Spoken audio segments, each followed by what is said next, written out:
আসসালামু আলাইকুম প্রিয় উদ্যোক্তা ভাই এবং বোনেরা, সবাইকে আন্তরিক অভিনন্দন এবং শুভেচ্ছা জানাচ্ছি।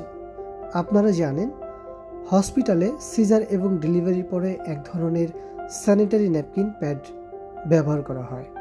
এইটাকে অনেকে ম্যাটারনিটি প্যাড বলে, অনেকে ডেলিভারি প্যাড বলে, আবার অনেকে সার্জিক্যাল ন্যাপকিন বলেও থাকে।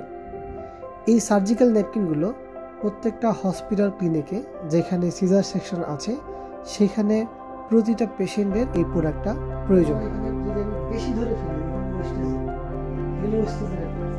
দিলে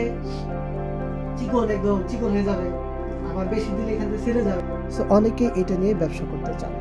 সো আমাদের কাছে পাচ্ছেন এই দেশীয় প্রযুক্তির স্যানিটারি ন্যাপকিন প্যাড বা ম্যাটারনিটি প্যাড অথবা সার্জিক্যাল ন্যাপকিনের কাঁচামাল, মেশিন, প্যাকেজিং এবং ট্রেনিং।